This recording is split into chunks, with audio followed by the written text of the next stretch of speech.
Hello student, स्वागत है आप सभी का इंग्लिश दुनिया के इस यूट्यूब चैनल पर। आज हम लोग पढ़ने जा रहे हैं क्लास 10th का chapter the making of a scientist का पार्ट 2। पार्ट 1 का वीडियो मैंने पहले ही बना दिया है। अगर आपने अभी तक पार्ट 1 नहीं देखा है तो लिंक मैंने डिस्क्रिप्शन बॉक्स में दे दिया है, आप वहां से जा करके देख सकते हैं। ठीक है। और यूपी बोर्ड की जो एग्ज़ाम डेट है वो जैसा कि आप लोग जानते हैं आ गई है। अगर आपने उसका वीडियो मेरा नहीं देखा है तो उसका भी लिंक डिस्क्रिप्शन बॉक्स में है, आप वहाँ से भी जाके देख सकते हैं।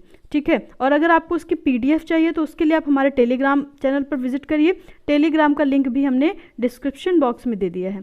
ठीक है। और अगर आप चैनल पर नए हैं तो चैनल को सब्सक्राइब कर लीजिए, बेल आइकन को प्रेस कर दीजिए ताकि आने वाले वीडियोज़ के नोटिफिकेशन आप तक पहुँचते रहें। और अगर आपने पहले ही सब्सक्राइब कर लिया है तो जल्दी जल्दी से लाइक कर दीजिए और वीडियो को शेयर कर दीजिए। आप लोग शेयर करने में बहुत कंजूसी करते हैं। हमारे अपने जितने भी दोस्त हैं सबको ज़्यादा से ज़्यादा वीडियो शेयर करिए ताकि सब तक ये वीडियो पहुंच सके। जैसे ही हमारे 1.5 के सब्सक्राइबर हो जाते हैं, जैसे कि मैंने आप लोगों से प्रॉमिस किया है, क्लास 10th के लिए हम इस चैनल पर कुछ नया लेकर के आएंगे। कुछ ऐसे सब्जेक्ट्स हैं जो बच्चों को बहुत दिक्कत करते हैं और हम उनके नोट्स प्रोवाइड कराएंगे हमारे टेलीग्राम पे। उसके लिए भी आपको हमारे टेलीग्राम से जुड़ना होगा। और एग्ज़ाम से रिलेटेड एक न्यूज़ और भी हमारे पास है जो हम कल आपको नहीं दे पाए थे। ठीक है। थोड़ा सा जल्दी थी, टाइम की कमी थी हमारे पास, इस वजह से हमने वो न्यूज़ आपको नहीं दी थी। तो आप पहले हमारे वीडियो में एंड तक बने रहिए। पहले हम इसको पढ़ाते हैं, पढ़ाने के बाद वो जो न्यूज़ है वो आपको हम देंगे, तो उसके लिए एंड तक बने रहिए। तो चलिए स्टार्ट करते हैं। जैसा कि हमने कल देखा था कि जो डॉक्टर रिचर्ड हैं तो उन्होंने अपना एक एक्सपेरिमेंट किया था जिसमें उन्होंने दिखाया था साइंस फेयर में कि जो मोनार्क बटरफ्लाई वो बटरफ्लाइज हैं, उनके जो कैटरपिलर्स होते हैं उनको बीटल्स से कोई हार्म नहीं होता है। जैसा कि कुछ लोग का मानना था कि बीटल्स की वजह से जो बटरफ्लाइज हैं वो मर जाती हैं। ठीक है। तो ऐसा कुछ भी उन्होंने जब एक्सपेरिमेंट किया तो ऐसा कुछ भी नहीं हुआ और उन्होंने वो चीज़ वहाँ पे करके दिखाई और इस बार उनको प्राइज़ मिला, वो जीते थे इस बार। ठीक है। तो आगे देखते हैं आगे क्या होता है। The next year, his science fair project was testing the theory that Viceroy butterflies copy monarch। अब जो अगली साल का जो साइंस फेयर था उसमें उन्होंने एक नई थ्योरी पर टेस्ट किया। वो थ्योरी क्या थी कि कुछ लोग ऐसा मानते थे कि जो वायसराय बटरफ्लाई हैं वो मोनार्क बटरफ्लाई की कॉपी करती हैं, उनकी नकल करती हैं। ऐसा क्यों है, क्यों उनकी नकल करती हैं, उनके जैसे दिखने की कोशिश करती हैं। The theory was that viceroy look like monarch because monarch do not taste good to birds. वो इसलिए कॉपी करती हैं वायसराय बटरफ्लाइज मोनार्क की क्योंकि जो मोनार्क बटरफ्लाइज हैं उनको जो बर्ड्स हैं वो नहीं खाती हैं, बल्कि वायसराय बटरफ्लाइज को बर्ड्स खाती हैं और मोनार्क को नहीं खाती हैं। इसलिए वो मोनार्क की तरह बनने की कोशिश करती हैं ताकि वो बर्ड्स का फूड ना बने। ठीक है। आगे देखते हैं। Viceroy on the other hand do taste good to bird. लेकिन जो वायसराय हैं वो बर्ड्स उनको खाती हैं, वो उनका फूड बनती हैं। So the more they look like monarch the less likely they are to become a bird's dinner. तो जितना ज़्यादा वो मोनार्क के जैसे दिखेंगी उतना ही कम वो बर्ड्स का फूड बनेंगी। तो चलिए आगे देखते हैं। Ebright's project was to see whether in fact birds would eat monarchs. He found that a starling would not eat ordinary bird's food. It would eat all the monarch it could get. ठीक है। तो जो ये Ebright थे इनका project यही था कि क्या ये जो थ्योरी है कि वायसराय बटरफ्लाइज को बर्ड्स खाती हैं और मोनार्क को नहीं खाती हैं, तो क्या ये थ्योरी सच है कि या ये थ्योरी फेक है।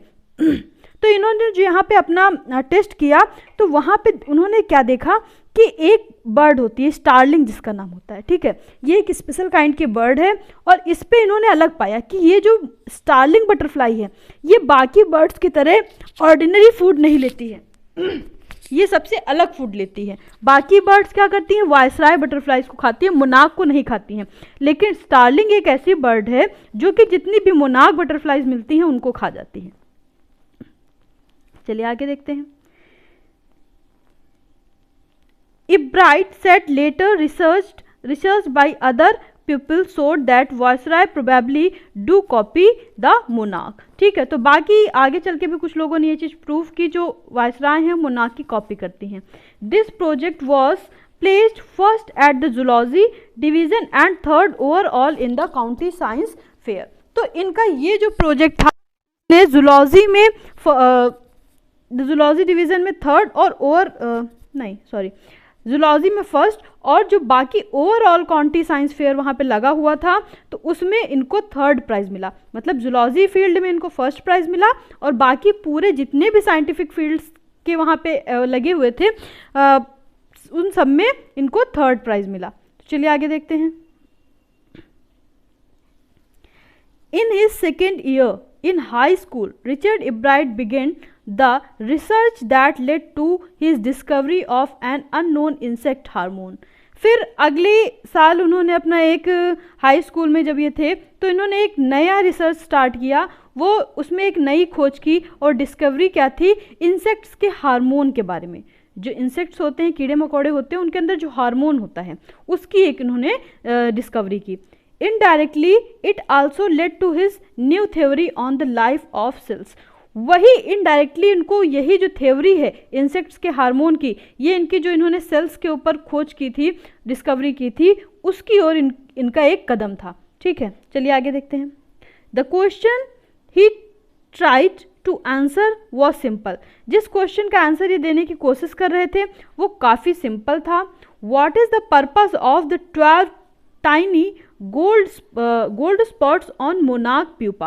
अब मैटर ये था कि इन्होंने सुना था कि जो मोनाक है उसके प्यूपा, जो उसका प्यूपा बनता है, ठीक है, ऐसे देखेंगे कि आप प्यूपा बनता है। अगर आपने नहीं देखा तो हमने जो अपना थंबनेल लगाया है उस पर मैंने दिया हुआ है प्यूपा का, ठीक है। तो जो प्यूपा होता है उसके ऊपर गोल्ड कलर के 10 स्पॉट्स होते हैं और वो स्पॉट्स क्या होते हैं, कुछ लोग का मानना है कि वो ऑर्नामेंटल होते हैं यानी कि सजावटी होते हैं, लेकिन कुछ लोग का ऐसा मानना नहीं है, उनको लगता है कि ऐसा कुछ सजावटी नहीं है, उसके पीछे कोई रीज़न है। तो आगे देखते हैं। एवरीवन अज्यूम्ड, सभी लोग मानते हैं, the spots were just ornamental. Ornamental means decoration purpose से हैं। Ebright said but doctor Urquhart did not believe it. लेकिन जो डॉक्टर यूकार्ट हैं वो इस बात पे विश्वास नहीं करते, उनका मानना है कि इनके पीछे का कोई कारण जरूर है जो स्पॉट्स पड़े हुए हैं। To find the answer, Ebright and another excellent science students first had to build a device that showed that the spots were producing a hormone necessary for the butterfly's full development. फिर Ebright और उनके कई सारे excellence students ने मिल करके एक device develop की, जिस डिवाइस से ये पता चल पाया, ये प्रूफ हो पाया कि ये जो स्पॉट्स होते हैं बॉडी पे, बटरफ्लाइज के प्यूपा पे जो स्पॉट्स 10 टाइनी होते हैं गोल्डन कलर के, ये एक तरह का हार्मोन डेवलप करते हैं और ये उनके डेवलपमेंट के लिए, ताकि वो और अच्छे से डेवलप्ड हो चुके, उनके लिए बहुत ही ज़्यादा इम्पॉर्टेंट है, नेसेसरी है। This project won Ebright first place in the county fair and entry into the international science and engineering fair. अब यहाँ पे इन्होंने फर्स्ट प्राइज़ भी जीता, साथ में इनको एंट्री मिली कहाँ के लिए, इंटरनेशनल लेवल के जो साइंस फेयर लगता था, इंजीनियरिंग एंड साइंस फेयर, वहाँ पे इनको एंट्री मिलती है। There he won third place for zoology.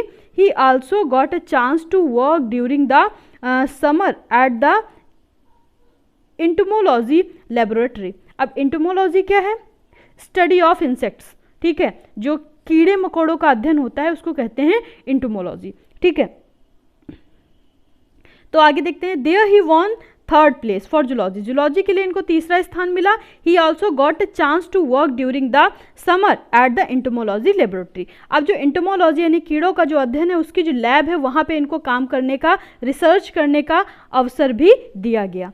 Of the कहाँ पे, अब ये जगह कहाँ पे है, Walter read army institute of research. क्या नाम है, Walter read army institute of research. वहाँ पर जाकर के इनको कीड़ों मकोड़ों के ऊपर अध्ययन करने का अवसर मिला।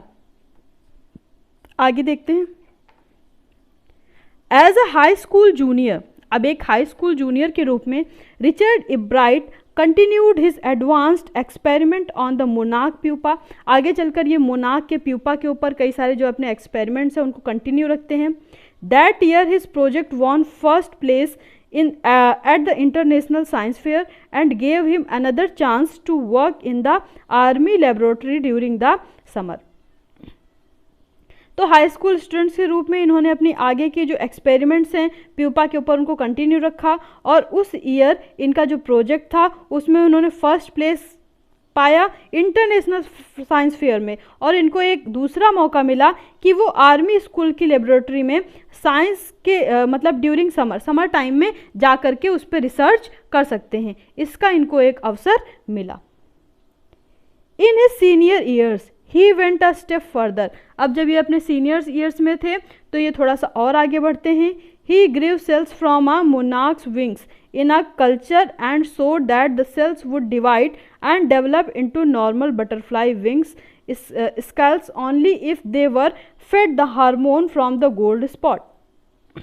आगे जब ये अपने सीनियर ईयर्स में थे तो ये फर्दर आगे स्टडीज करते हैं और उसमें उन्होंने क्या ग्रीव किया, cells from a monarch wings, monarch का जो विंग था उससे एक अपना सेल निकाला, उसको डेवलप किया और उन्होंने वहाँ पे शो किया जब वो सेल्स डिवाइड होते हैं और डेवलप होते हैं तो बटरफ्लाइज के विंग्स बनते हैं, लेकिन वो तभी बनते हैं जब वो जो प्यूपा की बॉडी पर छोटे छोटे टाइनी से गोल्ड स्पॉट्स होते हैं जिनसे हार्मोन्स प्रोड्यूस होता है, अगर वो उसको फिट करते हैं, वो उनको मिलते हैं, तभी वो आगे चल के डेवलप और डिवाइड होते हैं। That project won first place for zoology at the international fair. अब जूलॉजी में फर्स्ट प्राइज इनको मिला इंटरनेशनल फेयर में। He spend the summer after graduation doing further works at the army laboratory and at the laboratory of the US department of agriculture. फिर आगे चल के जब इनका ग्रेजुएशन हो गया तो समर टाइम में आर्मी लैब में और साथ में कहाँ यूएस डिपार्टमेंट ऑफ एग्रीकल्चर के लैब में इनको स्टडी करने का मौका मिला। ये आगे चल के वहाँ स्टडी करते रहते हैं। ठीक है, तो आगे देखते हैं कि क्या होता है। The following summer, after his freshman year at Howard University, Ebright went back to the laboratory of the Department of Agriculture and did more work on the hormone from the gold spots. फिर आगे चल के जब ये अपना study कर लेते हैं अपनी यूनिवर्सिटी से, हार्वर्ड से, वहाँ से उनकी पढ़ाई होती है, फिर वो एग्रीकल्चर डिपार्टमेंट की जो लैब होती है वहाँ पे जाते हैं और गोल्ड स्पॉट्स के ऊपर उन्होंने वहाँ पर जा कर के और कई सारी स्टडीज़ की। ठीक है, चलिए आगे देखते हैं। Using the laboratories sophisticated instruments, वहाँ पे कई सारे इंस्ट्रूमेंट्स थे, उनका यूज़ करते हुए, उनका इस्तेमाल करते हुए he was able to identify the hormone's chemical structure. वहाँ पे ये वहाँ से पता कर पाएँ कि जो हार्मोन्स हैं उनका केमिकल स्ट्रक्चर कैसा है, वो किस तरह के केमिकल स्ट्रक्चर से मिलकर के बना हुआ है। A year and a half later, लगभग 1 या 1.5 साल बाद, during his junior year, Ebright got the idea for his new theory about cell life. It came while he was looking at X-ray photos of the chemical structure of a hormone. तो जब ये hormone का जो chemical structure है उसकी X-rays देख रहे थे तभी उनको एक नया आइडिया मिलता है सेल्स की लाइफ के ऊपर। एक नई थ्योरी इनको मिलती है कि जो सेल्स होती हैं ह्यूमन बॉडी की वो कैसे काम करती हैं। ठीक है, when he saw those photos, अब जब ये फोटोज़ वो देख रहे थे, Ebright did not shout eureka. अब जैसे कि बाकी साइंटिस्ट होते हैं जब वो जीत जाते हैं, कुछ अचीव कर लेते हैं तो वो बहुत ज़ोर से चिल्लाते हैं यूरेका, लेकिन Ebright ऐसा कुछ भी नहीं करते हैं। और even I have got it, but he believed that along with his finding about insects hormone the photos gave him the answer to one of biology's puzzle. लेकिन यहाँ पे इन्होंने जो ये एक्सरे देखा इससे उनको उनकी एक जो पजल थी बायोलॉजी की वो पजल सॉल्व हो जाती है। वो पजल किस चीज़ से रिलेटेड होती है, इंसेक्ट्स के हार्मोन्स के ऊपर, तो वो यहाँ से उनकी पजल सॉल्व हो जाती है।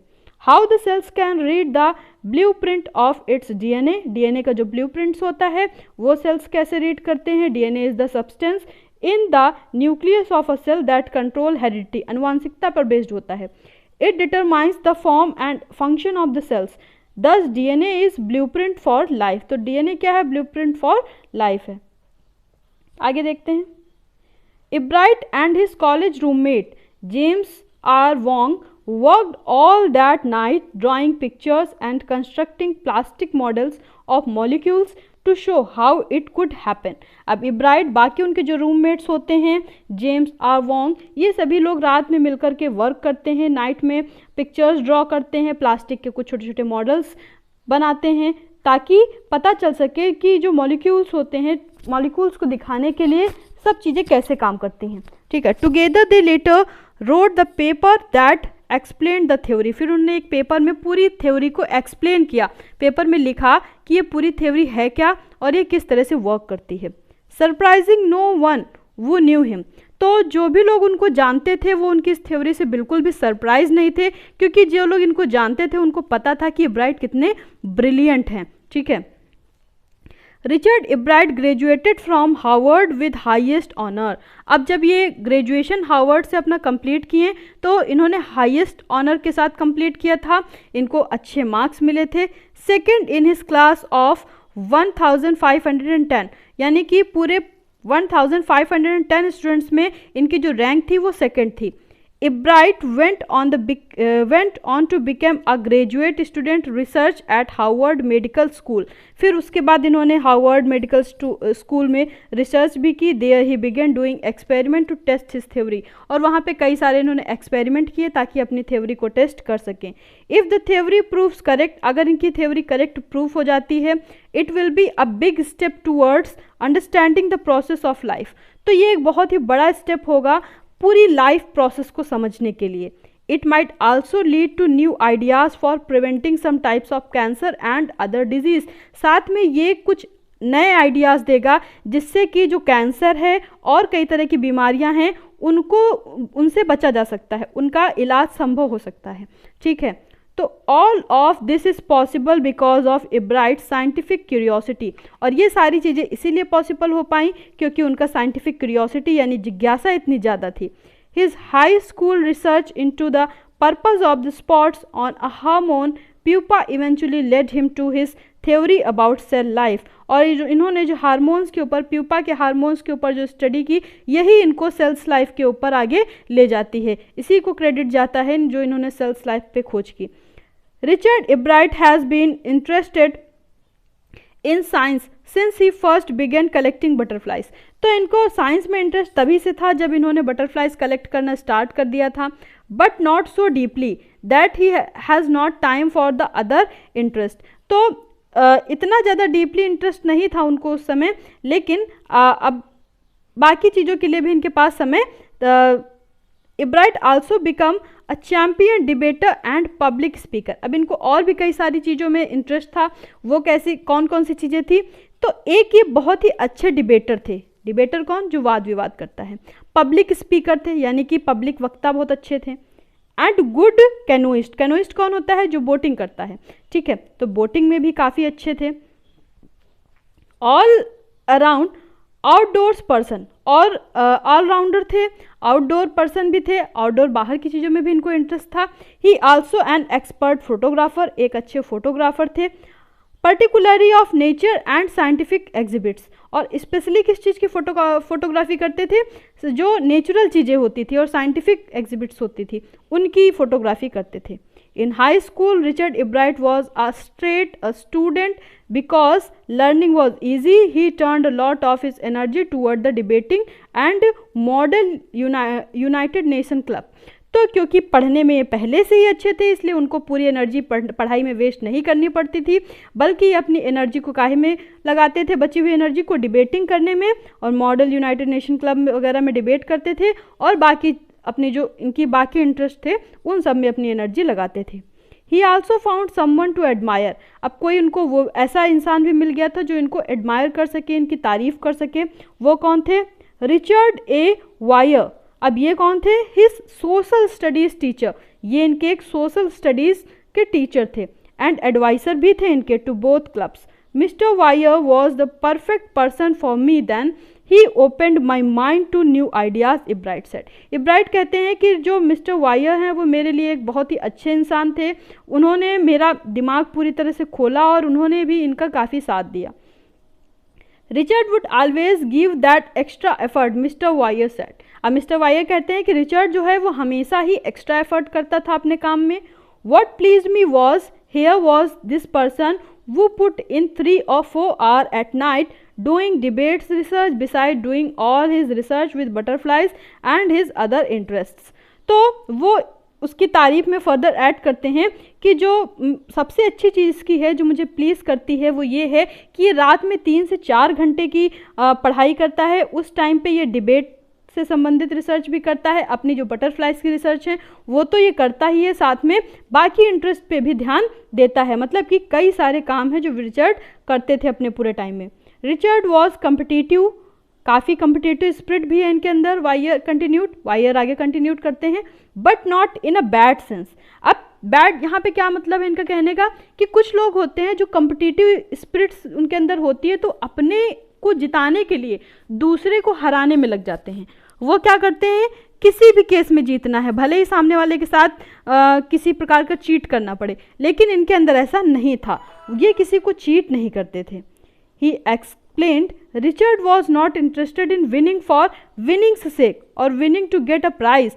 रिचर्ड इसलिए नहीं जीतना चाहते थे कि उनको जीतना था, दिखाना था लोगों को, या कोई प्राइज जीतना था, बल्कि वो एक्चुअल में कुछ सीखना चाहते थे। जीतना दो तरह का होता है, एक होता है अपने सेटिस्फैक्शन के लिए, एक होता है दूसरों को नीचा दिखाने के लिए। तो रिचर्ड अपने सेटिस्फैक्शन के लिए करते थे।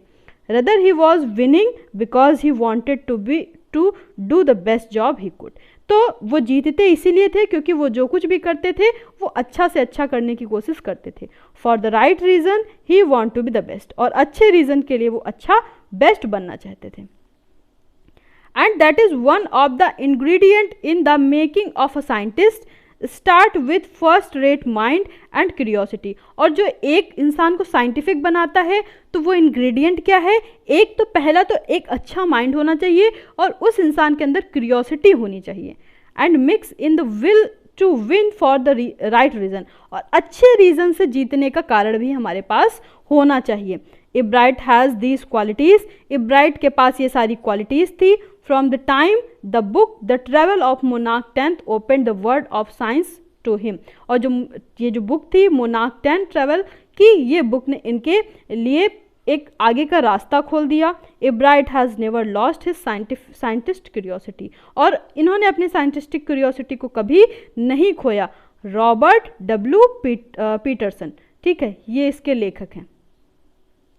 आई होप कि ये स्टोरी आपको पूरी समझ में आई होगी। अगर आपने पार्ट 1 नहीं देखा है तो पार्ट 1 देख लीजिएगा, तभी आपको पार्ट 2 समझ में आएगा, ठीक है। और हमने आपसे ये भी कहा था कि कुछ बात है जो एग्ज़ाम से रिलेटेड है, जो हमने अभी तक आप लोगों को नहीं बताया है, और वो हम आप लोगों को बताना चाह रहे थे और वीडियो के एंड में बताने वाले थे।